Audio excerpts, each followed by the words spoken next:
kembali ke awal gitu, apa sih itu warna? Mengapa sih warna sangat penting dalam desain gitu? Terus, dengan mempelajari warna juga gitu, kalian, bisa memahamilah, bisa membedakan, apa apa itu warna, jenis-jenis warna, dan kegunaan warna gitu. Nah, di sini mungkin udah asing nggak sih apa itu warna? Ada yang mau menjawab sebelum Bapak apa sih, ke penjelasan berikutnya? Ada yang mau menjawab? Apa itu warna?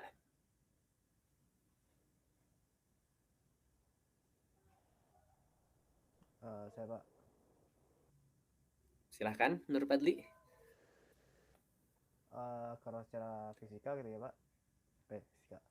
Warna itu sebenarnya dimiliki oleh setiap benda gitu Pak. Jadi tiap benda itu sebenarnya memiliki warnanya itu sendiri dan memiliki zatnya sendiri. Hanya saja dengan bantuan cahaya, warna itu memiliki akhirnya dapat memantulkan sifatnya itu gitu Pak. Jadi yang kalau misalnya warna biru diberikan cahaya nanti akan memantulkan sifat birunya gitu Pak. Sip, bagus jawabannya. Yang lain ada yang ingin menambahkan atau cukup saja sama dengan Nur Fadli? Mau menambahkan Pak, jadi warna tuh bisa memperindah dan mempercantik banyak hal. Bagus. Nak Septi, Paris, ingin menjawab atau cukup Paris? Oke, siap, cukup dari Paris. Nah, apa itu warna? Nah, menurut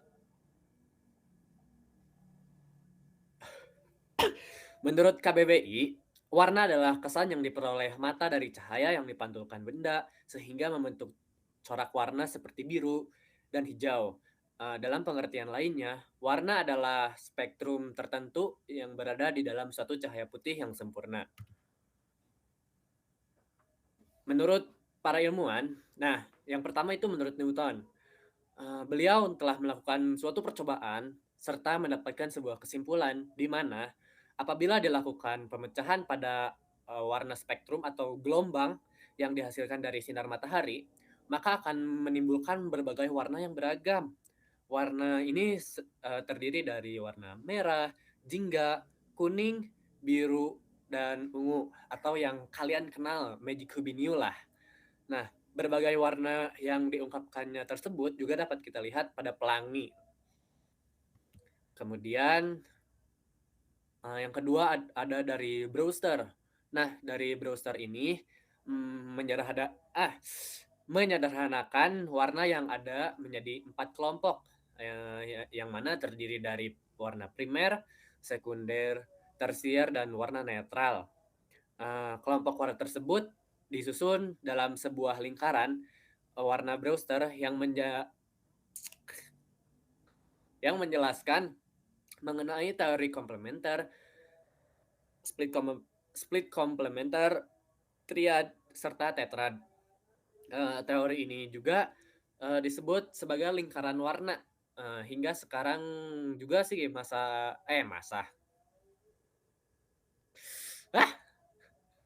sekarang juga masih banyak digunakan khususnya pada dunia seni rupa dan grafis. Nah, yang pertama itu ada warna primer. Sebagai warna yang tidak dapat dibuat dengan menggabungkan dua warna maupun lebih secara bersamaan. Dengan kata lain, warna primer ini bisa dibilang warna dasar. Nah, yang disebut warna primer itu ada merah, biru, sama kuning. Kemudian yang kedua ada sekunder, warna sekunder.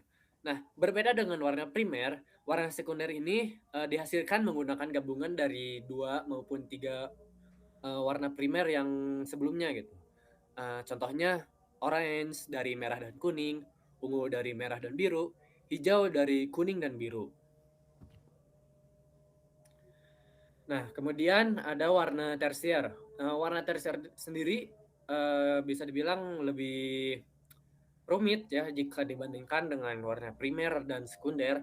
Hal ini dikarenakan tersier hari ini dikarenakan tersier sendiri merupakan hasil campuran dari warna primer serta warna sekunder. Nah, kemudian ada warna RGB. Warna ini didasarkan pada cara kerja penglihatan manusia, di mana di dalam mata memiliki 3 jenis sel fotoreseptor, yaitu gelombang cahaya merah, hijau, dan biru. Untuk kemudian otak mengambil cahaya dari ketiga reseptor tersebut dan menerjemahkannya menjadi jutaan warna yang kita lihat. Untuk mode warna RGB sendiri, pertama kali dikenalkan oleh James Clerk Maxwell, seorang ahli fisika matematik. Ketika membuat foto berwarna, beliau mengambil subjek dari 3 foto yang sama dengan menggunakan filter merah, hijau, dan biru. Kemudian cahaya putih terlihat melalui ketiga fotonya yang memproyeksikan gambar berwarna. Nah, kemudian ada warna CMYK. Sementara sebelumnya kan warna RGB atau ya warna aditif gitu digunakan dalam citra digital. Nah, kalau CMYK ini digunakan atau menjadi standar dalam media cetak. Hal ini menyebabkan beberapa masalah reproduksi warna yang akurat karena tampilan digital dapat menghasilkan bisa dibilang warna itu lebih banyak dari digital daripada warna tinta atau atau pewarna cetak.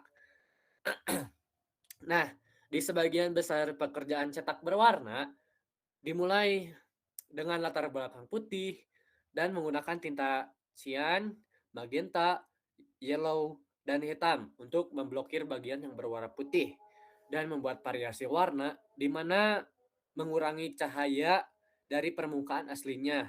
Maka disebut dengan istilah subtraktif.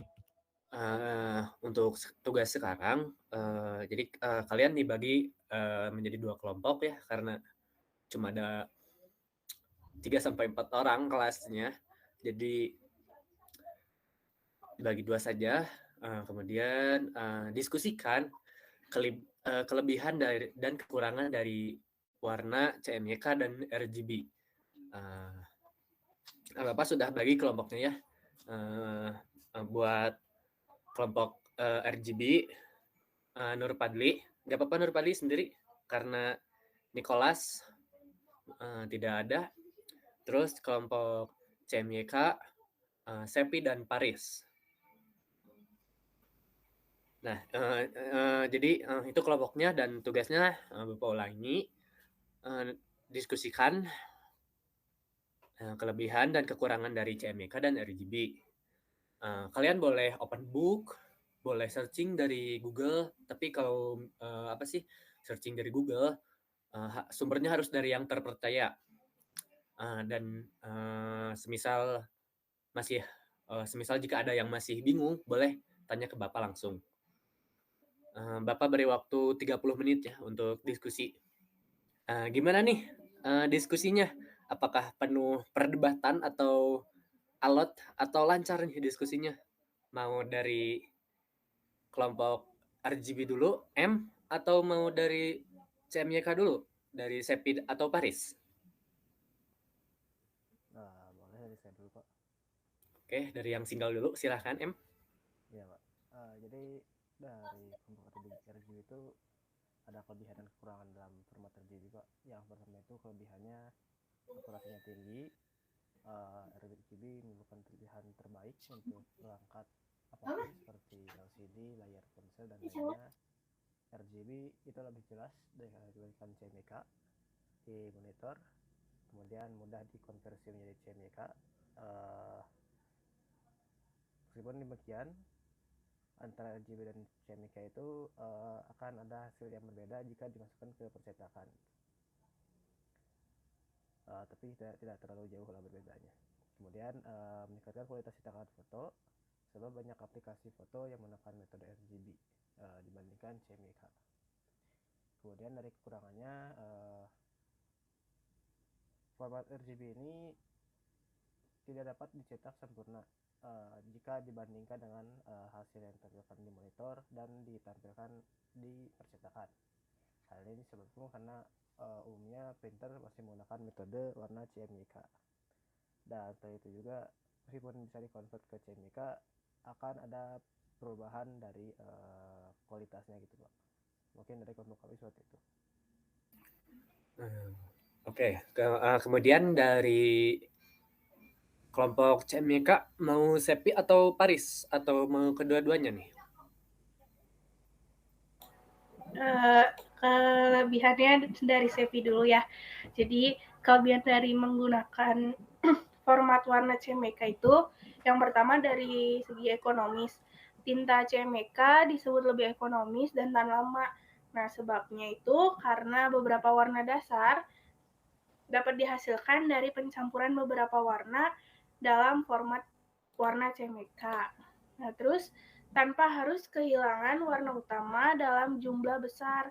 Nah, hal ini jelas mempengaruhi konsumsi tinta yang lebih hemat bagi usaha.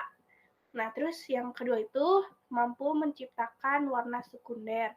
Nah, CMYK mampu menciptakan warna sekunder karena saat ketiga warna tersebut digabungkan, maka akan terbentuk beberapa warna dasar yang sering dibutuhkan, yaitu warna merah, warna hijau, dan warna biru. Nah, lalu warna yang lebih jernih apabila pencetakan dilakukan pada kertas berwarna biru atau putih.